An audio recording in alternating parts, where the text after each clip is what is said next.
ನಮಸ್ಕಾರ, ಜಿ ಕನ್ನಡ ನ್ಯೂಸ್ಗೆ ಸ್ವಾಗತ. ನಾನು ದಿವ್ಯಶ್ರೀ. ಈ ದಿನ ಬೆಳಗಿನಿಂದ ವರದಿಯಾದ ಪ್ರಮುಖ ಸುದ್ದಿ ಯಾವುದು ಅಂತ ನಾವು ಗಮನ ಹರಿಸ್ತಾ ಹೋಗೋದಾದ್ರೆ, ಸಿದ್ದರಾಮಯ್ಯ ಸಿಎಂ ಇದ್ದಾಗ ರೈತರ ಆತ್ಮಹತ್ಯೆ ಹೆಚ್ಚಾಗುತ್ತೆ ಅಂತ ಬಿಜೆಪಿ ನೂತನ ಪ್ರಧಾನ ಕಾರ್ಯದರ್ಶಿ ಪಿ ರಾಜು ಹೇಳಿದ್ದಾರೆ. ಬೆಂಗಳೂರಿನಲ್ಲಿ ರೈತರ ಪರವಾಗಿ ಸಿಎಂ ಸಿದ್ದರಾಮಯ್ಯ ವಿರುದ್ಧ ಮಾತನಾಡಿದ ಅವರು, ರೈತ ಸಮುದಾಯ ಆತ್ಮಸ್ಥೈರ್ಯವನ್ನು ತೆಗೆದುಕೊಳ್ಳಬೇಕು, ತಕ್ಷಣ ರೈತರಿಗೆ ಬರ ಪರಿಹಾರ ಬಿಡುಗಡೆ ಮಾಡಬೇಕು ಅಂತ ಈ ಸಂದರ್ಭದಲ್ಲಿ ಮನವಿ ಮಾಡಿದ್ದಾರೆ. ಅಲ್ಲದೆ ಜಿಲ್ಲಾಧ್ಯಕ್ಷರು ಪದಾಧಿಕಾರಿಗಳ ಆಯ್ಕೆಗೆ ಸಮಿತಿ ರಚನೆ ಮಾಡುವ ಬಗ್ಗೆ ಕೂಡ ಮಾತನಾಡಿದ್ದಾರೆ. ಈ ಬಗ್ಗೆ ಹೆಚ್ಚಿನ ಮಾಹಿತಿಯನ್ನು ನಮ್ಮ ಪೊಲಿಟಿಕಲ್ ರಿಪೋರ್ಟರ್ ಜನಾರ್ದನ್ ಹೆಬ್ಬಾರ್ ನೀಡಿದ್ದಾರೆ. ಬನ್ನಿ ನೋಡೋಣ. ಸಿದ್ದರಾಮಯ್ಯ ಮುಖ್ಯಮಂತ್ರಿ ಆದಾಗೆಲ್ಲ ದುರಂತ ನಡೆಯುತ್ತೆ ಅನ್ನುವಂಥ ಮಾತನ್ನು ಇವತ್ತು ಪಿ ರಾಜೀವ್ ಅವರು ಹೇಳಿದ್ದಾರೆ. ಮಾಜಿ ಶಾಸಕರು ಬಿಜೆಪಿಯಿಂದ ಅವರು ಮಾತಾಡ್ತಾ ಹೇಳಿದ್ದಾರೆ, ರೈತರ ಆತ್ಮಹತ್ಯೆಯ ಸಂಖ್ಯೆ ದಿನೇ ದಿನೇ ಹೆಚ್ಚಾಗ್ತಾ ಇದೆ, ರೈತರು ಆತ್ಮಸ್ಥೈರ್ಯವನ್ನು ಕಳ್ಕೊಳ್ತಾ ಇದ್ದಾರೆ. ದುರಂತ ಅಂದರೆ ಸಿದ್ದರಾಮಯ್ಯನವರು ಮುಖ್ಯಮಂತ್ರಿ ಆದಾಗಲೆಲ್ಲ ಇಂಥ ಘಟನೆಗಳು ಜಾಸ್ತಿ ನಡೆಯುತ್ತೆ, ಪದೇ ಪದೇ ನಡೆಯುತ್ತೆ ಅಂತ. ರೈತರು ಆತ್ಮಸ್ಥೈರ್ಯವನ್ನು ತಂದ್ಕೋಬೇಕು, ರೈತರ ಜೊತೆ ನಾವಿದ್ದೀವಿ, ಬಿ ಜೆ ಪಿ ಸದಾ ಅವ್ರ ಜೊತೆಯಲ್ಲಿ ಇರುತ್ತೆ. ಸರ್ಕಾರ ತಕ್ಷಣವೇ ಬರ ಪರಿಹಾರವನ್ನು ಬಿಡುಗಡೆ ಮಾಡಿ ರೈತರ ರಕ್ಷಣೆಗೆ ಧಾವಿಸಬೇಕು ಅಂತೇಳಿ ಆಗ್ರಹವನ್ನು ಮಾಡಿದ್ದಾರೆ. ಇನ್ನೊಂದು ಪ್ರಮುಖ ವಿಚಾರ ಏನಂತಂದರೆ, ಬಿ ಜೆ ಪಿಗೆ ನೂತನ ರಾಜ್ಯಾಧ್ಯಕ್ಷರ ನೇಮಕ ಆದಮೇಲೆ ಅಧ್ಯಕ್ಷರ ನೇಮಕದ ಬಳಿಕ ಪದಾಧಿಕಾರಿಗಳ ನೇಮಕ ಆಗಿದೆ. ನೂತನ ಪದಾಧಿಕಾರಿಗಳ ತಂಡ ಈಗ ಸಿದ್ಧವಾಗಿದೆ. ಈ ಪದಾಧಿಕಾರಿಗಳ ಪ್ರಮುಖವಾದಂಥ ಸಭೆ ನಾಳೆ ನಡೀತಾ ಇದೆ. BJP ಕಚೇರಿಯಲ್ಲಿ ನಾಳೆ ಬೆಳಿಗ್ಗೆ ಈ ಪದಾಧಿಕಾರಿಗಳೆಲ್ಲರೂ ಕೂಡ ಸೇರಿ ಜಿಲ್ಲಾ ಮಟ್ಟದಲ್ಲೂ ಸಹಿತ ಪದಾಧಿಕಾರಿಗಳನ್ನು ರಚನೆ ಮಾಡೋದಕ್ಕೋಸ್ಕರ ಇವತ್ತು ಸಭೆಯನ್ನು ಸೇರ್ತಾರೆ. ಸಭೆಯಲ್ಲಿ ಭಾಳ ಪ್ರಮುಖವಾದ ಚರ್ಚೆ ಏನಂತಂದರೆ, ಜಿಲ್ಲಾ ಮಟ್ಟದಲ್ಲಿ ಅಧ್ಯಕ್ಷರು ಮತ್ತು ಅಲ್ಲಿನ ಪದಾಧಿಕಾರಿಗಳನ್ನು ನೇಮಕ ಮಾಡೋದಕ್ಕೆ ಇನ್ನೊಂದು ಕಮಿಟಿಯನ್ನು ರಚನೆ ಮಾಡಬೇಕು ಅಂತೇಳಿ ಪ್ಲ್ಯಾನ್ ಮಾಡ್ಕೊಂಡಿದ್ದಾರೆ. ಈ ಕಮಿಟಿ ರಚನೆಯಾಗಿ ಮಧ್ಯಾಹ್ನದ ಮೇಲೆ ಮೀಟಿಂಗನ್ನು ನಡೆಸುತ್ತೆ. ಆ ಕಮಿಟಿಯಲ್ಲಿ ಏಕಾಏಕಿಯಾಗಿ ಪಕ್ಷದ ಕಚೇರಿಯಲ್ಲೇ ಕೂತ್ಕೊಂಡು ಜಿಲ್ಲಾ ಮಟ್ಟದ ಪದಾಧಿಕಾರಿಗಳನ್ನು ಇವರು ನೇಮಕ ಮಾಡ್ತಾ ಇಲ್ಲ. ಬದಲಾಗಿ ಪ್ರತಿ ಜಿಲ್ಲೆಗೆ ಹೋಗಿ ಅಲ್ಲಿಯ ಸ್ಥಳೀಯ ಕಾರ್ಯಕರ್ತರು, ಮುಖಂಡರುಗಳ ಜೊತೆಯಲ್ಲಿ ಮಾತುಕತೆಯನ್ನು ನಡೆಸಿ ಅವರ ಅಭಿಪ್ರಾಯವನ್ನು ಪಡೆದು ಯಾರನ್ನು ಆ ಜಿಲ್ಲೆಗೆ ಅಧ್ಯಕ್ಷರನ್ನಾಗಿ ಮಾಡಿದ್ರೆ ಸೂಕ್ತ ಆಗುತ್ತೆ, ಅವರ ಜೊತೆಯಲ್ಲಿ ಪದಾಧಿಕಾರಿಗಳು ಯಾರೆಲ್ಲ ಇದ್ದರೆ ಅನುಕೂಲ ಆಗುತ್ತೆ, ಎಲ್ಲರ ಅಭಿಪ್ರಾಯ ಹೇಗಿದೆ, ಎಲ್ಲರ ಒಲವು ಹೇಗಿದೆ, ವಿರೋಧ ಇದೆಯಾ, ಯಾಕೆ ವಿರೋಧ ಇದೆ, ಇದೆಲ್ಲವನ್ನೂ ಕೂಡ ಅಂದರೆ ಈ ಸಂದರ್ಭದಲ್ಲಿ ಕೇವಲ ಪದಾಧಿಕಾರಿಗಳ ನೇಮಕದ ವಿಚಾರವಾಗಿ ಅಷ್ಟೇ ಅಲ್ಲ, ಪ್ರತಿ ಜಿಲ್ಲೆಯಲ್ಲೂ ಸಹಿತ BJPಯ ಸ್ಥಿತಿಗತಿ ಹೇಗಿದೆ, ಅಲ್ಲಿನ ಕಾರ್ಯಕರ್ತರು ಮುಖಂಡರುಗಳ ನಡುವಿನ ಸಾಮರಸ್ಯ ಹೇಗಿದೆ, ಏನಾದರೂ ವೈಮನಸ್ಯಗಳಿದ್ದಾವ, ಪದಾಧಿಕಾರಿಗಳ ನೇಮಕ ಮಾಡುವಂಥ ಸಂದರ್ಭದಲ್ಲಿ ಇದನ್ನು ಪರಿಣಾಮ ಬೀರುತ್ತಾ, ಮುಂದೆ ಲೋಕಸಭಾ ಚುನಾವಣೆ ಸಿದ್ಧತೆಗೆ ಇದೇನಾದರೂ ತೊಡಕಾಗತ್ತಾ, ಹೀಗೆ ಈ ಎಲ್ಲ ಒಂದು ವಿಚಾರಗಳನ್ನು ಗಮನದಲ್ಲಿಟ್ಟುಕೊಂಡು ಸಭೆಯನ್ನು ನಡೆಸಿ ನಂತರ ಪ್ರವಾಸವನ್ನು ಮಾಡಿ, ಜಿಲ್ಲಾ ಪ್ರವಾಸವನ್ನು ಮಾಡಿ ಪ್ರತಿ ಜಿಲ್ಲೆಗೆ ತೆರಳಿ ಅಲ್ಲಿಯೇ ಒಂದು ನೂತನ ಪದಾಧಿಕಾರಿಗಳ ನೇಮಕವನ್ನು ಮಾಡಿಕೊಂಡು ರಾಜ್ಯಕ್ಕೆ ಬರಲಿಕ್ಕಿದ್ದಾರೆ. ಇದೊಂದು ಪ್ಲ್ಯಾನನ್ನು ಮಾಡ್ಕೊಂಡಿದ್ದಾರೆ. ಇನ್ನು ಲೋಕಸಭಾ ಚುನಾವಣೆಗೆ ಸಂಬಂಧಪಟ್ಟಂತೆ ಈಗಾಗಲೇ ಪದಾಧಿಕಾರಿಗಳ ನೇಮಕ ಆಗಿದೆ. ನೂತನ ಪದಾಧಿಕಾರಿಗಳು ಮಾತ್ರ ಈ ಸಭೆ ಸೇರಿ ಹೋರಾಟ ಮಾಡಿ ಸಂಘಟನೆ ಮಾಡೋದಕ್ಕೆ ಹೊರಟರೆ ಸಾಧ್ಯ ಆಗಲ್ಲ. ಆ ಕಾರಣಕ್ಕಾಗಿ ಇವರು ಪ್ಲ್ಯಾನ್ ಏನು ಮಾಡಿದ್ದಾರೆ ಅಂತಂದರೆ, ಎಲ್ಲ ಹಿರಿಯ ನಾಯಕರು, ಯಡಿಯೂರಪ್ಪ ಸೇರಿದಾಗೆ, ಬಸವರಾಜ ಬೊಮ್ಮಾಯಿ ಸೇರಿದಾಗೆ, ನಳಿನ್ ಕುಮಾರ್ ಕಟೀಲ್ ಸೇರಿದಾಗೆ ಎಲ್ಲರೂ ಕೂಡ ಪಕ್ಷದ ಹಿರಿಯ ಪ್ರಮುಖ ನಾಯಕರೆಲ್ಲರನ್ನೂ ಕೂಡ ಕರೆದು ಒಂದು ಸಭೆಯನ್ನು ನಡೆಸ್ತಾ ಇದ್ದಾರೆ 28ನೇ ತಾರೀಕಿನ ದಿನ. ಈ ಸಭೆಯಲ್ಲಿ ಲೋಕಸಭಾ ಚುನಾವಣೆಯ ಸಿದ್ಧತೆ ಬಗ್ಗೆ ಚರ್ಚೆ ಆಗಲಿಕ್ಕಿದೆ. ಎಲ್ಲೆಲ್ಲಿ ಯಾವ್ಯಾವ ರೀತಿ ಪರಿಸ್ಥಿತಿ ಇದೆ, ತುಂಬ ಜನರಿಗೆ ಟಿಕೆಟ್ ಕೊಡಬಾರ್ದು ಅಂತಿದೆ, ಮತ್ತು ಕೆಲವು ಕಡೆಯಲ್ಲಿ ಹಾಲಿ ಸಂಸದರು ಸ್ಪರ್ಧೆ ಮಾಡಲ್ಲ ಅಂತ ಹೇಳಿದ್ದಾರೆ. ಹೀಗೆ ಇಂಥ ಪ್ಲೇಸ್ಗಳಲ್ಲಿ ಏನು ಮಾಡಬೇಕು, ಕೆಲವು ಕಡೆಯಲ್ಲಿ ಆಕಾಂಕ್ಷಿಗಳು ಜಾಸ್ತಿ ಆಗಿದ್ದಾರೆ. ಎಲ್ಲ ವಿಚಾರವಾಗಿಯೂ ಕೂಡ ಚರ್ಚೆಯನ್ನು ಮಾಡಲಿಕ್ಕೆ ಒಂದು ಸಭೆಯನ್ನು ಕರೆದಿದ್ದಾರೆ 28ನೇ ತಾರೀಕಿನ ದಿನ. ಭಾಳ ಪ್ರಮುಖವಾದ ಸಭೆ. ಆ ಸಭೆಯಲ್ಲಿ ಎಲ್ಲ ಪ್ರಮುಖ ವಿಚಾರಗಳು ಚರ್ಚೆ ಆಗುತ್ತೆ. ಇಲ್ಲಿ ಚರ್ಚೆ ಆದಂಥ ವಿಚಾರ ಹೈಕಮಾಂಡ್ಗೆ ತಲುಪಿಸಲಾಗುತ್ತೆ. ಯಾಕಂದರೆ ಟಿಕೆಟ್ ಹಂಚಿಕೆ ಸಂದರ್ಭದಲ್ಲಿ ಇದೆಲ್ಲವೂ ಕೂಡ ಭಾಳ ಪ್ರಮುಖ ಆಗುತ್ತೆ. ಸಾಕಷ್ಟು ಕ್ಷೇತ್ರದಲ್ಲಿ ಆಕಾಂಕ್ಷಿಗಳ ಸಂಖ್ಯೆ ಹೆಚ್ಚಿದೆ. ಉದಾಹರಣೆಗೆ ಹೇಳೋದಾದ್ರೆ, ಬೆಂಗಳೂರು ಉತ್ತರ ಕ್ಷೇತ್ರಕ್ಕೆ ಸದಾನಂದ ಗೌಡರ ಬದಲಾಗಿ ಬೇರೆಯವರು ನಿಲ್ತಾರೆ ಅನ್ನೋದು ಈಗಾಗಲೇ ಜಗಜ್ಜಾಹೀರಾಗಿರೋದು. ಆದರೆ ಅಲ್ಲಿಗೂ ಕೂಡ ಸಾಕಷ್ಟು ಜನ ಆಕಾಂಕ್ಷಿಗಳು ಬೇರೆ ಬೇರೆ ಜಿಲ್ಲೆಯಲ್ಲಿ, ಬೇರೆ ಕ್ಷೇತ್ರದಲ್ಲಿ, ಕರ್ನಾಟಕದಲ್ಲಿ ಬೇರೆ ಲೋಕಸಭಾ ಕ್ಷೇತ್ರದಲ್ಲಿ ಸ್ಪರ್ಧೆ ಮಾಡಿದಂಥವರು ಸಹಿತ ಆ ಕ್ಷೇತ್ರವನ್ನು ಬಿಟ್ಟು ಈ ಕ್ಷೇತ್ರ ಬೆಂಗಳೂರು ಉತ್ತರಕ್ಕೆ ಬರಬೇಕು ಅನ್ನೋಂಥ ಆಶೆಯನ್ನು ಇಟ್ಕೊಂಡಿದ್ದಾರೆ. ಅದೇ ರೀತಿಯಲ್ಲಿ ಹಲವಾರು ಕ್ಷೇತ್ರಗಳಲ್ಲಿ ಇಂತಹ ಸನ್ನಿವೇಶಗಳು ಸೃಷ್ಟಿಯಾಗಿದ್ದಾವೆ. ಆ ಕಾರಣಕ್ಕಾಗಿ ಎಲ್ಲ ಸ್ಥಿತಿಗತಿಗಳನ್ನು ಕೂಡ ಚರ್ಚೆ ಮಾಡಿ ಅದನ್ನು ಹೈಕಮಾಂಡ್ ಮುಂದೆ ಇಟ್ಟು ಟಿಕೆಟನ್ನು ಯಾರಿಗೆ ಕೊಟ್ಟರೆ ಸೂಕ್ತ ಅನ್ನೋಂಥ ವಿಚಾರವೂ ಕೂಡ ಮುಂದೆ ಚರ್ಚೆ ಆಗಲಿಕ್ಕಿದೆ. ಆ ಕಾರಣಕ್ಕಾಗಿ ಪೂರ್ವಭಾವಿಯಾಗಿ 28ನೇ ತಾರೀಕಿನ ದಿನ ಸಭೆ ನಡೆಯಲಿಕ್ಕಿದೆ. ಒಟ್ಟಾರೆಯಾಗಿ ಹೇಳೋದಾದರೆ, BJPಗೆ ನೂತನ ರಾಜ್ಯಾಧ್ಯಕ್ಷ, ವಿಪಕ್ಷ ನಾಯಕ ಆದ ಮೇಲೆ ಹೊಸ ಹುರುಪಿನೊಂದಿಗೆ ಎಲ್ಲ ನೂತನ ತಂಡಗಳು ಸಿದ್ಧ ಆಗ್ತಾ ಇದ್ದಾವೆ. ಅದರ ಜೊತೆಯಲ್ಲಿ ಹಿರಿಯ ನಾಯಕರನ್ನು ಕೂಡ ಜೊತೆಯಲ್ಲಿ ವಿಶ್ವಾಸದಲ್ಲಿ ತೆಗೆದುಕೊಂಡು ಹೋಗುವಂಥ ಪ್ರಯತ್ನ ಕೂಡ ಆಗ್ತಾ ಇದೆ. ಹೊಸ ವರ್ಷದ ಸಂಭ್ರಮಾಚರಣೆ ಹಿನ್ನೆಲೆಯಲ್ಲಿ ಸಾರ್ವಜನಿಕರ ಹಿತದೃಷ್ಟಿ ಹಾಗೂ ಸುರಕ್ಷತೆಯ ದೃಷ್ಟಿಯಿಂದ ಟ್ರಾಫಿಕ್ ರೂಲ್ಸ್ ಬದಲಾವಣೆಗೆ ಆದೇಶ ನೀಡಲಾಗಿದೆ. ಅದರಂತೆ ಎಂಜಿ ರಸ್ತೆ, ಬ್ರಿಗೇಡ್ ರಸ್ತೆ, ಚರ್ಚ್ ಸ್ಟ್ರೀಟ್, ಸೆಂಟ್ ಮಾರ್ಕ್ಸ್ ರಸ್ತೆ ಮುಂತಾದೆಡೆ ವಾಹನ ಸಂಚಾರ ಮತ್ತು ನಿಲುಗಡೆಗೆ ನಿರ್ಬಂಧ ಹೇರಲಾಗಿದೆ. ಹೊಸ ರೂಲ್ಸ್ನಲ್ಲಿ ಏನೇನಿದೆ ಅಂತ ಹೆಚ್ಚಿನ ಮಾಹಿತಿಯನ್ನು ನಮ್ಮ ಪ್ರತಿನಿಧಿ ವಿಶ್ವನಾಥ್ ನೀಡಿದ್ದಾರೆ. ಬನ್ನಿ ನೋಡೋಣ. ಆಚರಣೆಗೆ ಇನ್ನು ಕೆಲವೇ ದಿನಗಳು ಬಾಕಿ ಇರುವಂಥದ್ದು. ಹೀಗಾಗಿ ಬೆಂಗಳೂರಿನಲ್ಲಿ ಪೊಲೀಸರು ಸಕಲ ಸಿದ್ಧತೆಯನ್ನು ಕೂಡ ಮಾಡಿಕೊಂಡಿದ್ದಾರೆ. ಈಗಾಗಲೇ ಗೃಹ ಸಚಿವರೊಂದಿಗೆ ಮತ್ತು ಮುಖ್ಯಮಂತ್ರಿಗಳೊಂದಿಗೆ ಸಭೆಯನ್ನು ನಡೆಸಿ ಕೆಲವೊಂದು ನಿಯಮಾವಳಿಗಳನ್ನು ಕೂಡ ಜಾರಿಗೆ ತಂದಿರುವಂಥದ್ದು. ಅದರಲ್ಲೂ ಕೂಡ ಪ್ರಮುಖವಾಗಿ ಬೆಂಗಳೂರಿನಲ್ಲಿ ಎಲ್ಲೆಲ್ಲ ಸೆಲೆಬ್ರೇಷನ್ ಇರುತ್ತೆ, ಪ್ರಮುಖವಾಗಿ ಬೆಂಗಳೂರಿನಲ್ಲಿ ಕೇಂದ್ರ ವಿಭಾಗದಲ್ಲೇ ಅತಿ ಹೆಚ್ಚು ಸೆಲೆಬ್ರೇಷನ್ನ ನಾವು ನೋಡ್ತೇವೆ. ಅದರಲ್ಲೂ ಕೂಡ ಚರ್ಚ್ ಸ್ಟ್ರೀಟ್ ಆಗಿರಬಹುದು, ಬ್ರಿಗೇಡ್ ರೋಡ್ ಆಗಿರಬಹುದು, ಇಂದಿರಾನಗರ, ಹಾಗೆಯೇ ಕೋರಮಂಗಲ ವ್ಯಾಪ್ತಿಯಲ್ಲೂ ಕೂಡ ಹೆಚ್ಚಾಗಿ ಸೆಲೆಬ್ರೇಷನ್ ಕೂಡ ಇರುತ್ತೆ. ಹೀಗಾಗಿ ಯಾವುದೇ ರೀತಿಯಾದಂತಹ ಅಹಿತಕರ ಘಟನೆಗಳು ನಡೀಬಾರದು ಅನ್ನೋ ಒಂದು ನಿಟ್ಟಿನಲ್ಲಿ ಈಗ ಪೊಲೀಸ್ ಇಲಾಖೆ ಸಕಲ ಸಿದ್ಧತೆಯನ್ನು ಕೂಡ ಮಾಡಿಕೊಂಡಿರುವಂಥದ್ದು. ಪ್ರಮುಖವಾಗಿ ಏನು ನ್ಯೂ ಇಯರ್ ಅಂದರೆ 31ರ ರಾತ್ರಿ ಕರ್ತವ್ಯವನ್ನು ನಿರ್ವಹಿಸೋದಕ್ಕೆ 7,500ಕ್ಕೂ ಅಧಿಕ ಪೊಲೀಸರನ್ನು ನಿಯೋಜನೆ ಮಾಡಲಾಗಿರುವಂಥದ್ದು. ಅದರಲ್ಲಿ ಪೊಲೀಸ್ ಇಲಾಖೆಯ ಅನೇಕ ಸಿಬ್ಬಂದಿಗಳು ಕೂಡ ಕಾರ್ಯವನ್ನು ನಿರ್ವಹಿಸ್ತಾರೆ. ಅಂಥದ್ರಲ್ಲೇ ಪ್ರಮುಖವಾಗಿ ಕಾನ್ಸ್ಟೇಬಲ್ಗಳಾಗಿರಬಹುದು, ಹಾಗೆಯೇ PSಗಳಾಗಿರಬಹುದು, ಹಾಗೆಯೇ ಇನ್ಸ್ಪೆಕ್ಟರ್ಗಳಾಗಿರಬಹುದು, ಅದೇ ರೀತಿ DCP ದರ್ಜೆಯ ಅಧಿಕಾರಿಗಳು ಮತ್ತು ಜಾಯಿಂಟ್ CPಗಳು ಕೂಡ ಇರ್ತಾರೆ. ಕಮಿಷನರ್ ಕೂಡ ವಿಸಿಟ್ ಕೊಡುವಂತಹ ಸಾಧ್ಯತೆಗಳು ಕೂಡ ಇರುತ್ತೆ. ಇನ್ನು ಪ್ರಮುಖವಾಗಿ ಏನು ಪಾರ್ಟಿಯನ್ನು ಅರೇಂಜ್ ಮಾಡ್ತಾರೆ, ಪಾರ್ಟಿಯನ್ನು ಅರೇಂಜ್ ಮಾಡುವಂತಹ ಸಂದರ್ಭದಲ್ಲಿ ಹೆಚ್ಚಿನ ಪಾಸ್ಗಳನ್ನು ಕೂಡ ಯಾರಿಗೂ ಕೂಡ ಅಲೌ ಮಾಡಬಾರ್ದು ಅನ್ನೋ ಒಂದು ನಿಟ್ಟಿನಲ್ಲೂ ಕೂಡ ಈಗ ಪೊಲೀಸ್ ಇಲಾಖೆ ಈಗಾಗಲೇ ಸೂಚನೆಯನ್ನು ಕೂಡ ಕೊಟ್ಟಿರುವಂಥದ್ದು. ಅಂದರೆ 1 ಗಂಟೆಯವರೆಗೂ ಕೂಡ ಸೆಲೆಬ್ರೇಷನ್ ಮಾಡೋದಕ್ಕೆ ಅವಕಾಶ ಇರುತ್ತೆ. 1 ಗಂಟೆಯ ನಂತರ ಯಾರಿಗೂ ಕೂಡ ಸೆಲೆಬ್ರೇಷನ್ ಮಾಡೋದಕ್ಕೂ ಕೂಡ ಅವಕಾಶ ಇರೋದಿಲ್ಲ. ಅದಾದ ಮೇಲೆ ಪೊಲೀಸ್ ಇಲಾಖೆಯಿಂದ ಪ್ರಮುಖವಾಗಿ ಹೆಚ್ಚು ಜನಸಂದಣಿ ಇರುವಂತಹ ಪ್ರಯುಕ್ತ ಮಕ್ಕಳು ಏನಾದರೂ ಕಾಣೆಯಾದರು ಅಂತಂದರೆ ಅದಕ್ಕೆ ಪ್ರತ್ಯೇಕವಾಗಿ ಕೇಂದ್ರವನ್ನು ಕೂಡ ಈಗ ಓಪನ್ ಮಾಡಲಾಗಿರುವಂಥದ್ದು. ಯಾರಾದರೂ ಮಕ್ಕಳು ಮಿಸ್ ಆದರೆ ಅವರನ್ನು ಹೋಗಿ ಅಂತಂದರೆ ಮಕ್ಕಳನ್ನು ಇಮಿಡಿಯೇಟ್ ಆಗಿ ಕರ್ಕೊಂಡು ಬರೋದಕ್ಕೂ ಕೂಡ ಏನು ಅಲ್ಲಿ ಅಧಿಕಾರಿಗಳೇನು ನೇಮಕ ಆಗಿರ್ತಾರೆ, ಆ ಅಧಿಕಾರಿಗಳ ಮುಖಾಂತರವಾಗಿ ಎಲ್ಲರನ್ನು ಕೂಡ ಸೇಫಾಗಿ ಕರೆದುಕೊಂಡು ಬರಬಹುದಂಥ ನಿಟ್ಟಿನಲ್ಲೂ ಕೂಡ ಈಗ ಒಂದು ಕೇಂದ್ರವನ್ನು ಕೂಡ ತೆರೆಯಲಾಗಿರುವಂಥದ್ದು. ಅದೇ ರೀತಿ ಮಹಿಳೆಯರ ಸುರಕ್ಷತೆಗಾಗೂ ಕೂಡ ಒಂದು ಮಹಿಳಾ ಸಹಾಯ ಕೇಂದ್ರಗಳನ್ನು ಕೂಡ ಕಳೆದ ಬಾರಿ ಓಪನ್ ಮಾಡದಂತೆ ಈ ಬಾರಿಯೂ ಕೂಡ ಓಪನ್ ಮಾಡಿರುವಂಥದ್ದು. ಇನ್ನು ಪ್ರಮುಖವಾಗಿ ಏನು ಮದ್ಯಪಾನ ಮಾಡಿ ಡ್ರೈವ್ ಮಾಡುವಂತಹ ಸಂದರ್ಭದಲ್ಲಿ ಅವರನ್ನು ಕೂಡ ಕಂಡುಹಿಡಿಯುವುದಕ್ಕೆ ಸಂಚಾರಿ ಪೊಲೀಸರಿಂದಲೂ ಕೂಡ ವಿಶೇಷವಾಗಿ 48 ನಾಕಾಬಂದಿಗಳನ್ನು ಕೂಡ ಹಾಕಲಾಗಿರುವಂಥದ್ದು. ಇಲ್ಲಿ ಪ್ರಮುಖವಾಗಿ ಯಾರಾದರೂ ಡ್ರಿಂಕ್ ಆ್ಯಂಡ್ ಡ್ರೈವ್ ಮಾಡುವಂತಹ ಸಂದರ್ಭದಲ್ಲಿ ಸಿಕ್ಕಾಕೊಂಡ್ರು ಅಂದರೆ ಅವರನ್ನು ಪೊಲೀಸರು ಅಲ್ಲೇ ಲಾಕ್ ಮಾಡುವಂತಹ ಕೆಲಸವನ್ನು ಕೂಡ ಮಾಡ್ತಾರೆ. ಹಾಗೆಯೇ ಏನು ಟ್ರಾಫಿಕ್ ವ್ಯವಸ್ಥೆ ಅಂತಂದರೆ ಬೆಂಗಳೂರಿನಲ್ಲಿ ಸೆಲೆಬ್ರೇಷನ್ ಸಂದರ್ಭದಲ್ಲಿ ಅನೇಕ ರೀತಿಯಲ್ಲಿ ಟ್ರಾಫಿಕ್ ಆಗುವಂತಹ ಸಾಧ್ಯತೆ ಕೂಡ ಇರುತ್ತೆ. ಹೀಗಾಗಿ ಆ ಚರ್ಚ್ ಸ್ಟ್ರೀಟ್, ಬ್ರಿಗೇಡ್ ರೋಡ್, ಹಾಗೆಯೇ ಎಲ್ಲೆಲ್ಲಿ ಸೆಲೆಬ್ರೇಷನ್ ಇರುತ್ತೋ ಅಲ್ಲೆಲ್ಲೂ ಕೂಡ ವಾಹನವನ್ನು ನಿಲ್ಲಿಸೋದಕ್ಕೂ ಕೂಡ ಅವಕಾಶ ಇರೋದಿಲ್ಲ. ಅದರ ಬದಲಾಗಿ ಪ್ರತ್ಯೇಕವಾದ ಸ್ಥಳಗಳನ್ನು ಕೂಡ ಈಗ ಆ ಪೊಲೀಸರು ಸೂಕ್ತವಾದಂತಹ ಸ್ಥಳವನ್ನು ಕೂಡ ಸೂಚಿಸಿರುವಂಥದ್ದು.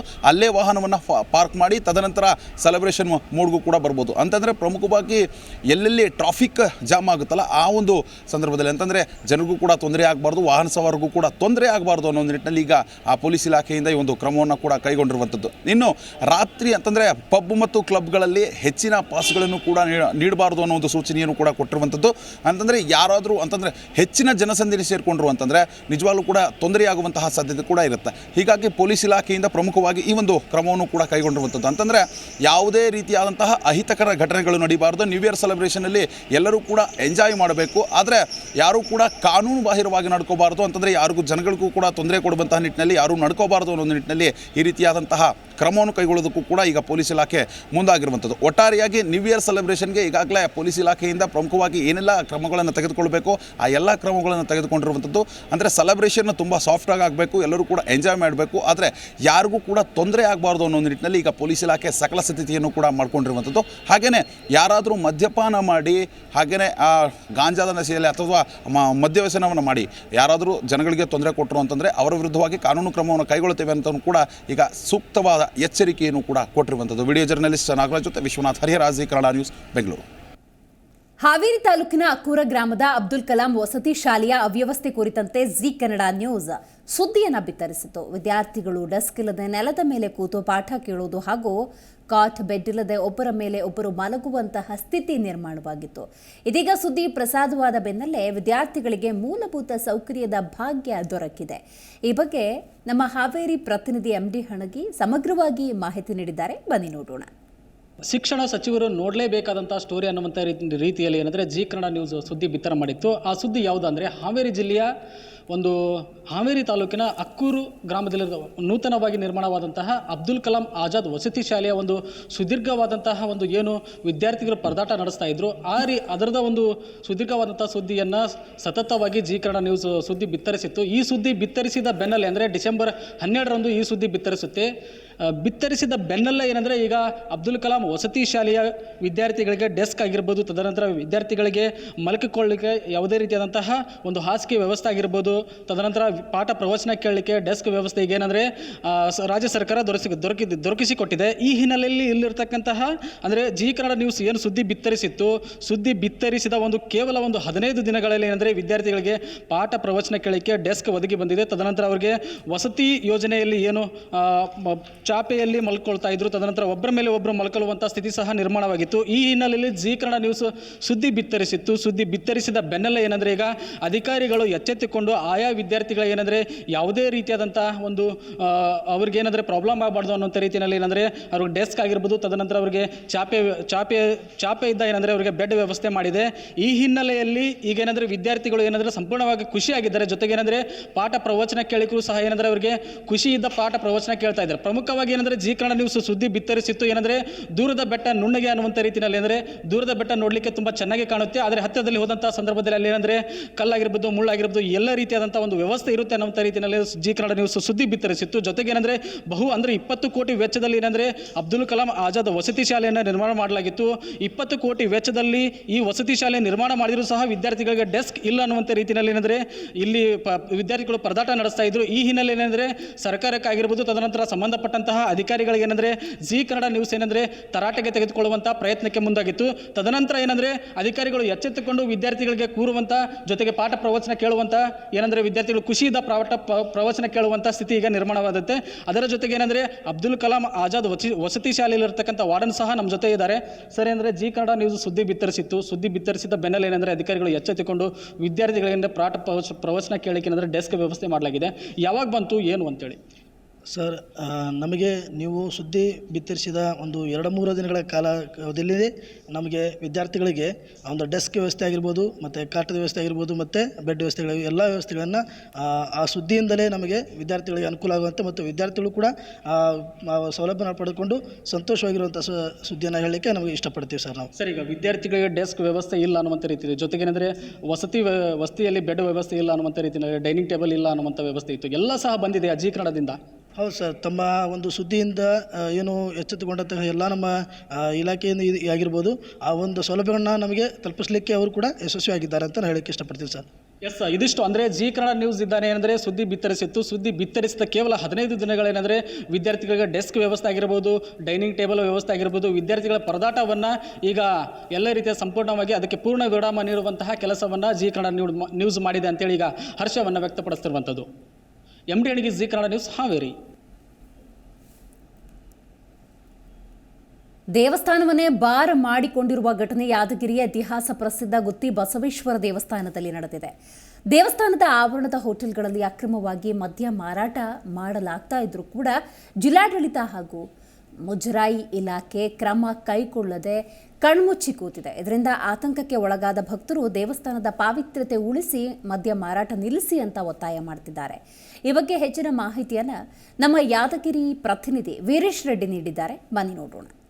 ಯಾದಗಿರಿ ಜಿಲ್ಲೆಯ ಒಂದು ಪ್ರತಿಷ್ಠಿತ ದೇವಾಲಯಗಳಲ್ಲಿ ಒಂದಾದಂಥ ಗುತ್ತಿ ಬಸವೇಶ್ವರ ದೇವಾಲಯವು ಕೂಡ ಈಗ ಒಂದು ಮುಜರಾಯಿ ಇಲಾಖೆಗೆ ಒಳಪಡ್ತಾ ಇದೆ. ಈ ಮುಜರಾಯಿ ಇಲಾಖೆಗೆ ಒಳಪಡುವಂಥ ದೇವಸ್ಥಾನದ ಆವರಣದಲ್ಲಿ ಈಗ ಮದ್ಯ ಮಾರಾಟಗಾರರು ಮತ್ತು ಕುಡುಕರ ಹಾವಳಿ ಹೆಚ್ಚಾಗಿದ್ದು, ಇದರಿಂದ ಬರುವಂಥ ಭಕ್ತರಿಗೂ ಕೂಡ ಆತಂಕ ಕೂಡ ಮನೆ ಮಾಡಿರುವಂಥದ್ದು. ಯಾಕೆಂತಂದರೆ ಇಲ್ಲಿರುವಂಥ ಸ್ಥಳೀಯವಾಗಿರುವಂಥ ಹೋಟೆಲ್ಗಳಲ್ಲಿ ಈಗ ಅಕ್ರಮ ಮದ್ಯ ಮಾರಾಟವು ಕೂಡ ಜೋರಾಗಿ ನಡೀತಾ ಇರುವಂಥದ್ದು. ಈ ಹಿನ್ನೆಲೆಯಲ್ಲಿ ಇಲ್ಲಿ ನಡೆಯುವಂಥ ಧಾರ್ಮಿಕ ಕಾರ್ಯಕ್ರಮಗಳಿಗೂ ಕೂಡ ಈಗ ಮದ್ಯ ವ್ಯಸನಿಗಳು ಕೂಡ ಕಿಡಿಗೇಡಿಗಳು ಕೀಟಲೆಯನ್ನು ಕೂಡ ಮಾಡ್ತಾ ಇರುವಂಥದ್ದು. ಈಗಾಗಲೇ ಬರುವಂಥ ಭಕ್ತರು ಕೂಡ ಈಗ ಇಲ್ಲಿನ ಮದ್ಯಪಾನದ ಹಾವಳಿಯಿಂದ ಬೇಸತ್ತಿದ್ದು ಭಕ್ತರು ಕೂಡ ಆಕ್ರೋಶವನ್ನು ಕೂಡ ವ್ಯಕ್ತಪಡಿಸ್ತಾ ಇರುವಂಥದ್ದು. ಸುರಪುರ ತಾಲೂಕಾ ಆಡಳಿತ ವ್ಯಾಪ್ತಿಗೆ ಬರುವಂಥ ಗುತ್ತಿ ಬಸವೇಶ್ವರ ದೇವಸ್ಥಾನವು ಈಗ ಕುಡುಕರ ಅಡ್ಡೆಯಾಗಿದೆ ಅನ್ನುವಂಥದ್ದು ಇಲ್ಲಿನ ಭಕ್ತರ ಅಸಮಾಧಾನಕ್ಕೂ ಕೂಡ ಕಾರಣವಾಗಿದೆ. ಈಗಾಗಲೇ ಜಿಲ್ಲಾಡಳಿತದಿಂದಲೂ ಕೂಡ ಇಂತಹ ದೇವಸ್ಥಾನಗಳಿಗೆ ಯಾವುದೇ ರೀತಿಯ ಒಂದು ಮುಂಜಾಗ್ರತೆ ಮತ್ತು ಸುರಕ್ಷತೆ, ಭಕ್ತರಿಗೆ ಸುರಕ್ಷತೆ ಕ್ರಮ ಕೈಗೊಳ್ಳುವ ನಿಟ್ಟಿನಲ್ಲಿ ಜಿಲ್ಲಾಡಳಿತ ಕೂಡ ಸಂಪೂರ್ಣವಾಗಿ ವಿಫಲವಾಗಿದೆ ಅಂತಲೇ ಹೇಳ್ಬೋದು. ಯಾದಗಿರಿ ಜಿಲ್ಲೆಯ ಒಂದು ಕೊನೆಯ ಭಾಗದಲ್ಲಿರುವಂಥ ಸುರಪುರ ತಾಲೂಕಿನ ಒಂದು ಎಕ್ತಾಪುರ ಗ್ರಾಮದಲ್ಲಿರುವಂಥ ಗುತ್ತಿ ಬಸವೇಶ್ವರ ದೇವಸ್ಥಾನ ಒಂದು ಐತಿಹಾಸಿಕ ಹಿನ್ನೆಲೆಯನ್ನು ಕೂಡ ಹೊಂದಿರುವಂಥದ್ದು. ಈಗಾಗಲೇ ಏನೋ ಒಂದು ಈ ದೇವಸ್ಥಾನಕ್ಕೆ ಮಹಾರಾಷ್ಟ್ರ ಇರ್ಬೋದು ಮತ್ತು ಕರ್ನಾಟಕದ ವಿವಿಧ ಭಾಗಗಳಿಂದಲೂ ಕೂಡ ಭಕ್ತರು ಏನು ದೇವರಿಗೆ ಬರ್ತಾರೆ. ಆದರೆ ಇಲ್ಲಿ ಬರುವಂಥ ಭಕ್ತರಿಗೆ ಈಗ ಎಲ್ಲೋ ಒಂದು ಕಡೆ ಇದು ಒಂದು ಅಸಮಾಧಾನ ಕೂಡ ಉಂಟು ಮಾಡಿರುವಂಥದ್ದು. ಇಲ್ಲಿ ಏನು ಹೋಟೆಲ್ಗಳಿದ್ದಾವೆ, ಈ ಹೋಟೆಲ್ಗಳಲ್ಲಿ ಒಂದು ತಿಂಡಿ ಮತ್ತು ಉಪಹಾರ ಕೂಡ ಈಗ ಸಿಗಬೇಕಾಗಿತ್ತು. ಆದರೆ ಇದೆಲ್ಲವೂ ಬಿಟ್ಟು ಇದು ಒಂದು ಬಾರ್ ಆ್ಯಂಡ್ ರೆಸ್ಟೋರೆಂಟ್ಗಳ ರೀತಿಯಲ್ಲಿ ಈಗ ಇಲ್ಲಿನ ಒಂದು ಹೋಟೆಲ್ಗಳು ಕೆಲಸ ಮಾಡ್ತಾ ಇರುವಂಥ ಹಿನ್ನೆಲೆಯಲ್ಲಿ ಇದು ಭಕ್ತರಿಗೆ ಮತ್ತು ಕುಡುಕರ ಅಡ್ಡೆಯಾಗಿ ಇಲ್ಲಿ ಎಲ್ಲೆಂದರಲ್ಲಿ ಒಂದು ಮದ್ಯದ ಬಾಟಲಿಗಳು ಮತ್ತು ಬಿಯರ್ ಬಾಟಲಿಗಳು ಕೂಡ ಈಗ ದೇವಸ್ಥಾನದ ಆವರಣದಲ್ಲಿ ಸಿಗ್ತಾ ಇರುವಂಥದ್ದು. ಎಲ್ಲ ಒಂದು ಕಡೆ ಈಗ ಸಂಪೂರ್ಣ ಏನೋ ಒಂದು ತಾಲೂಕಾಡಳಿತದ ಒಂದು ಸಂಪೂರ್ಣ ನಿರ್ಲಕ್ಷ್ಯತೆಯಿಂದ ಈ ರೀತಿಯಾದಂಥ ವಾತಾವರಣ ನಿರ್ಮಾಣವಾಗಿರುವಂಥದ್ದು. ಈಗಾಗಲೇ ಏನೋ ಒಂದು ತಾಲೂಕಾಡಳಿತ ಮತ್ತು ಜಿಲ್ಲಾಡಳಿತಕ್ಕೂ ಕೂಡ ಜಿ ಕನ್ನಡ ನ್ಯೂಸ್ ಈ ಬಗ್ಗೆ ಒಂದು ವರದಿಯ ಮೂಲಕ ಈಗ ಅವರ ಗಮನಕ್ಕೆ ಕೂಡ ತಂದಿರುವಂಥದ್ದು. ಆದರೆ ಯಾವ ರೀತಿ ಕ್ರಮ ಕೈಗೊಳ್ತಾರೆ ಅನ್ನೋವಂಥದ್ದನ್ನು ಕಾದು ನೋಡಬೇಕಾಗಿರುವಂಥದ್ದು. Veeresh Reddy, Zee Kannada news, Yadagiri. ಹೊಸ ವರ್ಷ ಸಮೀಪಿಸ್ತಾ ಇದೆ. ವಿಶೇಷವಾಗಿ ಬೆಂಗಳೂರು ಅಂದಾಗ ಮೋಜು ಮಸ್ತಿ ಕೊಂಚ ಹೆಚ್ಚೆ. ಈ ಹೊಸ ವರ್ಷವನ್ನು ಸ್ವಾಗತ ಮಾಡೋದಕ್ಕೆ MG ರೋಡ್, ಬ್ರಿಗೇಡ್ ರೋಡ್ನಲ್ಲಿ ಜನಸಂದಣಿ ಅನ್ನೋದು ಹೆಚ್ಚಾಗಿರುತ್ತೆ. ಈ ಸಂದರ್ಭದಲ್ಲಿ ಆ ಮುಂಜಾಗ್ರತಾ ಕ್ರಮವನ್ನು ವಹಿಸುವಂಥ ನಿಟ್ಟಿನಲ್ಲಿ ಇವತ್ತು ತಾಂತ್ರಿಕ ಸಲಹಾ ಸಮಿತಿ, ಸಂಪುಟ ಸಭೆಯ ಉಪಸಮಿತಿ ಸೇರಿದಂತೆ ದಿನೇಶ್ ಗುಂಡೂರಾವ್ ಅವರು, ಶರಣ್ ಪ್ರಕಾಶ್ ಪಾಟೀಲ್ ಅವರು ಸಭೆಯನ್ನು ನಡೆಸಿದ್ದಾರೆ. ಸಭೆಯ ನಂತರ ಮಾತನಾಡಿದಂತಹ ಸಚಿವ ಶರಣ ಪ್ರಕಾಶ್ ಪಾಟೀಲ್, ಸೋಂಕು ಇರೋರಿಗೆ ಮನೆಯಲ್ಲೇ 1 ವಾರ ರೆಸ್ಟ್ ಅಂತ ಹೇಳಿದ್ದಾರೆ. ಅಂದರೆ ಕ್ವಾರಂಟೈನ್ ಆಗಬೇಕು, ಮನೆಯಲ್ಲೇ ಚೇತರಿಸಿಕೊಂಡು ನಂತರ ಹೊರಗೆ ಬರಬೇಕು ಅನ್ನುವಂಥ ಸಲಹೆಯನ್ನು ಕೊಟ್ಟಿದ್ದಾರೆ. ಇನ್ನು ಕೋವಿಡ್ ಸೋಂಕಿತ ಆಸ್ಪತ್ರೆ ಸಿಬ್ಬಂದಿಗೆ ವಿಶೇಷ ರಜೆ ಅಂತ ಹೇಳಿ ನೀಡಲಾಗುತ್ತೆ ಅನ್ನುವಂಥ ಮಾಹಿತಿಯನ್ನು ಹಂಚಿಕೊಂಡಿದ್ದಾರೆ. ಇನ್ನು ಗಡಿ ಜಿಲ್ಲೆ ಪ್ರವಾಸಿಗರಲ್ಲಿ ಯಾವುದೇ ರೀತಿಯ ನಿರ್ಬಂಧವಿಲ್ಲ ಅಂತ ಈ ಸಂದರ್ಭದಲ್ಲಿ ಹೇಳಿದ್ದಾರೆ. ಹೊರ ರಾಜ್ಯ ಮತ್ತು ವಿದೇಶಗಳ ಸಂಬಂಧ ಕೇಂದ್ರ ರಾಜ್ಯ ಸರ್ಕಾರಗಳು ಸ್ಕ್ರೀನಿಂಗ್ ಕಡ್ಡಾಯ ಮಾಡುವಂಥ ಅಗತ್ಯ ಏನಿಲ್ಲ ಅನ್ನುವಂಥ ವಿಚಾರವನ್ನು ಪ್ರಸ್ತಾಪ ಮಾಡಿದ್ದಾರೆ. ಡ್ರಗ್ಸ್ ಖರೀದಿಸೋದಕ್ಕೆ ಅಂದರೆ ಔಷಧಗಳನ್ನು ಖರೀದಿ ಮಾಡೋದಕ್ಕೆ PPE ಕಿಟ್, ಮಾಸ್ಕ್, ಇತರೆ ಔಷಧಗಳನ್ನು ಖರೀದಿ ಮಾಡಲಾಗುತ್ತೆ ಅನ್ನುವಂಥ ವಿಚಾರವನ್ನು ಪ್ರಸ್ತಾಪ ಮಾಡಿದ್ದಾರೆ. ಯಾಕಂದರೆ ಇತ್ತೀಚಿನ ದಿನಗಳಲ್ಲೇ ಒಂದು ಸುದ್ದಿ ಕೂಡ ಹರಿದಾಡಿತ್ತು, ಸರ್ಕಾರಿ ಜನೌಷಧ ಕೇಂದ್ರಗಳಲ್ಲಿ ಮೆಡಿಸಿನ್ ಅಲಭ್ಯ ಅಂತೇಳಿ. ಹಾಗಾಗಿ ಅಗತ್ಯ ಇರುವಂತಹ ಮೆಡಿಸಿನ್ಗಳನ್ನು ಆದಷ್ಟು ಬೇಗ ಖರೀದಿ ಮಾಡಲಾಗುತ್ತೆ. ಇನ್ನು PPE ಕಿಟ್ ಇರ್ಬೋದು, ಮಾಸ್ಕ್ ಇರ್ಬೋದು, ಅದೆಲ್ಲವನ್ನು ನಾವು ಸಿದ್ಧಪಡಿಸ್ಕೊಳ್ತೀವಿ ಅನ್ನುವಂಥ ಮಾತನ್ನು ಹೇಳಿದ್ದಾರೆ. RT-PCR ಟೆಸ್ಟ್ಗೆ ನಾವು ದರ ನಿಗದಿ ಮಾಡ್ತೀವಿ ಅಂತ ಹೇಳಿದ್ದಾರೆ. ಅದರಂತೆಯೇ ಈಗ ಬೇರೆ ಬೇರೆ ಔಷಧಿಗಳಾಗಲಿ ಅಥವಾ ನಾವು ಹಾಸ್ಪಿಟಲ್ಗಳಲ್ಲಿ, ಪ್ರೈವೇಟ್ ಹಾಸ್ಪಿಟಲ್ಗಳಲ್ಲಿ ಅಡ್ಮಿಟ್ ಆದರೆ ಅವರಿಗೆ ದರ ನಿಗದಿ ಮಾಡ್ತಕ್ಕಂಥದ್ದು ಕೂಡ ಅವಶ್ಯಕತೆ ಅನುಗುಣವಾಗಿ ಸಿಚುವೇಶನ್ ಅರೈಸ್ ಆದಾಗ ದರ ಫಿಕ್ಸ್ ಮಾಡ್ತೀವಿ. ನೀವು ಹೇಳ್ದಂಗೆ ಅದು ಸ್ಯಾನಿಟೈಸರ್ ಇರ್ಬೋದು ಅಥವಾ PPE ಕಿಟ್ ಇರ್ಬೋದು ಅಥವಾ ಮಾಸ್ಕ್ ಇರ್ಬೋದು, ಅದ್ರ ದರನೂ ಕೂಡ ನಾವು ಫಿಕ್ಸ್ ಮಾಡ್ತೀವಿ. ಸದ್ಯಕ್ಕೆ ಅಂಥ ಪರಿಸ್ಥಿತಿ ಏನಿಲ್ಲ. ಯಾಕಂದರೆ ಈಗೇನು ಅಂಥ ಜನ ಏನು ಪ್ಯಾನಿಕ್ ಆಗ್ತಕ್ಕಂಥ ಅವಶ್ಯಕತೆ ಇಲ್ಲ. ಈ ತಳಿ ಏನಿದೆ ಇದು ಮೈಲ್ಡ್ರ್ ವೆರೈಟಿ ಇದೆ. ಆದರೆ ಒಂದೇ ಏನಂತಂದರೆ ಇಟ್ ಈಸ್ ಮೋರ್ ಕಂಟೇಜಿಯಸ್ ಅಂತಕ್ಕಂಥದ್ದು ವರ್ಲ್ಡ್ ಹೆಲ್ತ್ ಆರ್ಗನೈಸೇಷನ್ನ ಸಲಹೆ ಇದೆ. ಇದು variety is milder but it is more contagious. ಹಾಗಾಗಿ ಜಾಸ್ತಿ ಜನರಿಗೆ ಎಫೆಕ್ಟ್ ಆಗ್ತಕ್ಕಂಥ ಅಂದರೆ ಅವಕಾಶ ಇದೆ, ಅಂದರೆ ಸಾಧ್ಯತೆಗಳಿದೆ. ಹಾಗಾಗಿ ಅದಕ್ಕೆ ನಾವು ಪ್ರಿಪೇರ್ಡ್ ಆಗಿದ್ದೀವಿ. ಈಗಾಗಲೇ ಅದಕ್ಕೆ ಸರ್ಕಾರ ತಯಾರಿ ಮಾಡ್ಕೊಳ್ತಾ ಇದೆ. ಇಲ್ಲ, ಈಗಾಗಲೇ ಈ ವೇರಿಯಂಟ್ ಬಗ್ಗೆ ಸಾಕಷ್ಟು ಸ್ಟಡಿ ಆಗಿದೆ. ಇಲ್ಲಿ ನಾವು ಜೀನೋಮ್ ಸೀಕ್ವೆನ್ಸಿಂಗ್ ಮಾಡಿ ಯಾವ ವೆರೈಟಿ ಅಂತ ಅದನ್ನು ನೋಡ್ತಾ ಇದ್ದೀವಿ. ಈಗಾಗಲೇ ICMR and even World Health Organization is also studying on this variety. There is nothing significant. ಇಲ್ಲ, ಹೇಳ್ತಾ ಇದ್ದಾರೆ ಏನಂದರೆ ಪ್ರೆಡಿಕ್ಟ್ ಅಂತಂದರೆ ನಾವು ಯಾವಾಗ ಪೀಕ್ ಆಗುತ್ತೆ ಅಂತೇಳಿ we can't. But with the existing information and World Health Organization's directions ಅಂದರೆ ಅವ್ರ ಸಲಹೆ ಪ್ರಕಾರ ಇದು it will take its course. The curve will take its course. That is being observed closely. That we can't predict right now. It depends. Traffic ಫೈನಿಂದ ತಪ್ಪಿಸ್ಕೊಳ್ಳೋದಕ್ಕೆ ಖತರ್ನಾಕ್ ಐಡಿಯಾವನ್ನು ಇಲ್ಲಿ ಮಾಡಲಾಗಿದೆ. ಯೂಶಲಿ ಟ್ರಾಫಿಕ್ ರೂಲ್ಸನ್ನು ಬ್ರೇಕ್ ಮಾಡಿದ್ರೆ ಫೈನ್ ಖಂಡಿತ ಬೀಳುತ್ತೆ. ನೋಡಿ, ಸಂಚಾರ ನಿಯಮ ಅಂದ ಸಂದರ್ಭದಲ್ಲಿ ಫೈನನ್ನು ತಪ್ಪಿಸ್ಕೊಳ್ಳೋದಕ್ಕೆ ಯಾವ ರೀತಿ ಕಿಲಾಡಿ ಐಡಿಯಾ ಮಾಡಿದ್ದಾರೆ ಅಂತ ಈ ದೃಶ್ಯವನ್ನು ನೋಡಿದ್ರೆ ಖಂಡಿತ ನಿಮಗೆ ಗೊತ್ತಾಗುತ್ತೆ. ತನ್ನ ಬೈಕ್ ನಂಬರ್ ಪ್ಲೇಟ್ಗೆ ಮಾಸ್ಕ್ ಹಾಕಿದ್ದಾರೆ ಈ ಬೈಕ್ ಸವಾರರು. ಪೊಲೀಸರಿಗೆ ನಂಬರ್ ಪ್ಲೇಟ್ ಕಾಣಿಸೋಲ್ಲ, ಆ ರೀತಿ ಕಾಣದ ರೀತಿಯಲ್ಲಿ ಇವರು ಬೈಕಿಗೆ ಆ ಮಾಸ್ಕನ್ನ ಅಂಟಿಸಿದ್ದಾರೆ, ಅಂದರೆ ನಂಬರ್ ಪ್ಲೇಟ್ ಮೇಲೆ ಹಾಕಿದ್ದಾರೆ. ಹಾಗಾಗಿ ಫೈನ್ ಹಾಕೋದಕ್ಕೆ ಸಾಧ್ಯವಿಲ್ಲ ಅಂತ ಅವ್ರು ಅಂದ್ಕೊಂಡಿದ್ದಾರೆ. ಯಲಹಂಕ ಕೋಗಿಲು ಕ್ರಾಸ್ ಬಳಿ ಈ ಬೈಕ್ ಸಂಚಾರ ಮಾಡ್ತಿತ್ತು. ಅಲ್ಲಿ ಅಕ್ಕಪಕ್ಕದಲ್ಲಿದ್ದವರು ಇದನ್ನು ಚಿತ್ರೀಕರಣ ಕೂಡ ಮಾಡಿದ್ದಾರೆ. ಹೆಲ್ಮೆಟ್ ಹಾಕಿಲ್ಲ, ಪೊಲೀಸರು ನೋಡಿದ್ರೆ ಫೋಟೋ ಹೊಡೆದು ಫೈನ್ ಹಾಕ್ತಾರೆ. ಇವತ್ತೆಲ್ಲ ಡಿಜಿಟಲೈಸ್ಡ್ ಆಗಿಬಿಟ್ಟಿದೆ. ಸೊ ನೀವು ಎಲ್ಲೇ ಟ್ರಾಫಿಕಲ್ಲಿ ನಿಂತಿದ್ರೂ ಕೂಡ ಕ್ಯಾಮ್ರಾ ಕ್ಯಾಪ್ಚರ್ ಮಾಡಿಬಿಟ್ಟು ನಿಮ್ಮ ಏನೋ RTO ಫೈನ್ ಅಂಥೇಳಿ ಗೂಗಲ್ ಮಾಡಿದ್ರೆ ಸಾಕು, ನಿಮ್ಮ ಗಾಡಿಯ ನಂಬರ್ನ ಅದರಲ್ಲಿ ಮೆನ್ಷನ್ ಮಾಡಿದ್ರೆ ಸಾಕು, ಎಲ್ಲೆಲ್ಲಿ ನೀವು ಫೈನ್ ಕಟ್ಟಬೇಕಾಗತ್ತೆ ಅದು ಫೋಟೋ ಸಮೇತ, ಯಾವ ರೋಡ್ ಸಮೇತ ಮಾಹಿತಿಯನ್ನು ಕೊಡುತ್ತೆ. ಸೊ ನೋಡ್ತಾ ಇದ್ರಿ, ಆ ಫೈನಿಂದ ತಪ್ಪಿಸ್ಕೊಳ್ಬೇಕು ಅಂತ ಯಾವ ರೀತಿ ಅವರು ಆ ನಂಬರ್ ಪ್ಲೇಟಿಗೆ ಕರೆಕ್ಟಾಗಿ ಮಾಸ್ಕ್ ಹಾಕಿದ್ದಾರೆ ಅಂತ. ಹಿಂಬದಿ ನಂಬರ್ ಪ್ಲೇಟ್ಗೆ ಮಾಸ್ಕ್ ಹಾಕಿ ನಂಬರ್ ಪ್ಲೇಟ್ ಕಾಣದಂತೆ ಈ ಸವಾರ ಮಾಡಿರುವಂತಹ ಕಿಲಾಡಿ ಐಡಿಯಾವನ್ನು ನಾವು ನೋಡ್ಬೋದು. ಈ ರೀತಿ ಮಾಡಿದ್ರೆ ಪೊಲೀಸರಿಗೆ ನಂಬರ್ ಪ್ಲೇಟ್ ಕಾಣಿಸೋದಿಲ್ಲ ಅಂಥೇಳಿ ಈ ಥರ ಪ್ಲ್ಯಾನ್ ಮಾಡ್ಕೊಂಡಿದ್ದಾರೆ. ಸವಾರರು ಹೆಲ್ಮೆಟ್ ಹಾಕಿಲ್ಲ ಅನ್ನೋದು ಬೈಕ್ ಪಾಸ್ ಆದ ನಂತರದಲ್ಲೇ ಗೊತ್ತಾಗೋದು.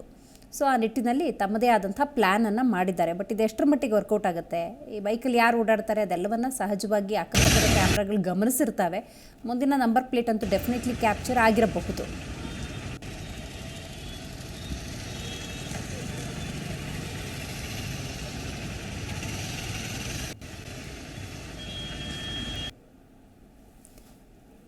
ಕಾಂಗ್ರೆಸ್ನ ಮಹತ್ವಾಕಾಂಕ್ಷೆಯ ಯೋಜನೆಯಾಗಿರುವಂತಹ ಗ್ಯಾರಂಟಿಗಳಲ್ಲಿ 5ನೇ ಗ್ಯಾರಂಟಿ ಆಗಿರುವಂತಹ ಯುವ ನಿಧಿಯ ಕುರಿತಂತೆ ಡಾಕ್ಟರ್ ಜಿ ಪರಮೇಶ್ವರ್ ಮಾತನಾಡಿದ್ದಾರೆ. ನಮ್ಮ 5 ಗ್ಯಾರಂಟಿಯನ್ನು ನಿಲ್ಲಿಸೋದಕ್ಕೆ ಸಾಧ್ಯವೇ ಇಲ್ಲ, ಯಾವುದೇ ರೀತಿಯ ತೊಂದರೆ ಈ ಕ್ಷಣದವರೆಗೂ ಆಗಿಲ್ಲ ಅನ್ನುವಂಥ ವಿಶ್ವಾಸದ ನುಡಿಗಳನ್ನು ಡಾಕ್ಟರ್ ಜಿ ಪರಮೇಶ್ವರ್ ಆಡಿದ್ದಾರೆ. ನಮ್ಮ ಸರ್ಕಾರ ಇರೋವರೆಗೂ ಗ್ಯಾರಂಟಿ ಅನ್ನೋದು ಮುಂದುವರಿಯುತ್ತೆ, ಲೋಕಸಭಾ ಚುನಾವಣೆ ಬಳಿಕ ಗ್ಯಾರಂಟಿ ಅನ್ನೋದು ಮುಂದುವರಿಯುತ್ತೆ ಅಂತ ಹೇಳಿದ್ದಾರೆ. ಯಾಕಂತ ಹೇಳಿದ್ರೆ ಆಗಾಗ ಲೋಕಸಭಾ ಚುನಾವಣಾವರೆಗೂ ಅಷ್ಟೇ ಗ್ಯಾರಂಟಿಗಳೆಲ್ಲ ಅನ್ನುವಂಥ ಊಹಾಪೋಹಗಳಿದ್ವು. ಅದನ್ನು ಮನೆ ಗೃಹ ಸಚಿವರು ಆ ಊಹಾಪೋಹಗಳಿಗೆ ತೆರೆ ಎಳೆಯುವಂಥ ಎಲ್ಲ ಕೆಲಸವನ್ನು ಮಾಡಿದ್ದಾರೆ. ತಾಂತ್ರಿಕ ದೋಷದಿಂದ ಉಂಟಾದ ತೊಂದರೆ ಏನಿದೆ ಅದನ್ನು ಖಂಡಿತ ಸರಿಪಡಿಸ್ಕೊಂಡು ನಾವು ಮುನ್ನುಗ್ತೀವಿ ಅನ್ನುವಂಥ ಮಾತನ್ನು ಹೇಳಿದ್ದಾರೆ. ರಾಜ್ಯದಲ್ಲಿ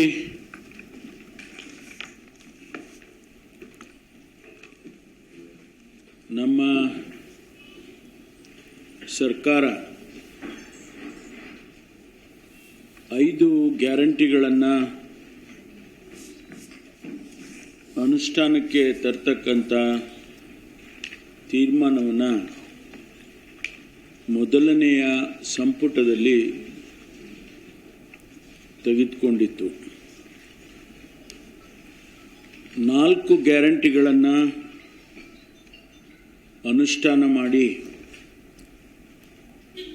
ಅದಕ್ಕೆ ಬೇಕಾದಂಥ ಹಣವನ್ನು ಕೂಡ ಒದಗಿಸೋದ್ರ ಜೊತೆಗೆ ಆ ಹಣವನ್ನು ಸಾರ್ವಜನಿಕರಿಗೆ ಮುಟ್ಟಿಸುವಂಥ ಕೆಲಸವನ್ನು ಕೂಡ ಈಗಾಗಲೇ ಮಾಡ್ಕೊಂಡು ಬರ್ತಾ ಇದೆ. 5ನೇ ಗ್ಯಾರಂಟಿ ಪದವೀಧರರಿಗೆ ಮತ್ತು ಡಿಪ್ಲೊಮಾ ಪಡೆದವರಿಗೆ, ಪದವೀಧರರಿಗೆ 3,000, ಡಿಪ್ಲೊಮಾದವರಿಗೆ 1,500 ತಿಂಗಳಿಗೆ ಕೊಡ್ತಕ್ಕಂಥ ಉದ್ಯೋಗ ಭತ್ಯೆಯನ್ನು ಅನುಷ್ಠಾನ ಮಾಡೋದಕ್ಕೆ ಈಗ ಪ್ರಾರಂಭ ಮಾಡ್ತಾ ಇದ್ದೇವೆ. ರಾಜ್ಯದಲ್ಲಿ ವಿಷಯ ಕ್ಷಣದ ಪ್ರಮುಖ ಸುದ್ದಿ ನೋಡ್ತಾ ಇರಿ ಜಿ ಕನ್ನಡ ನ್ಯೂಸ್, ಸತ್ಯವೇ ಸುದ್ದಿಯ ಜೀವಾಳ.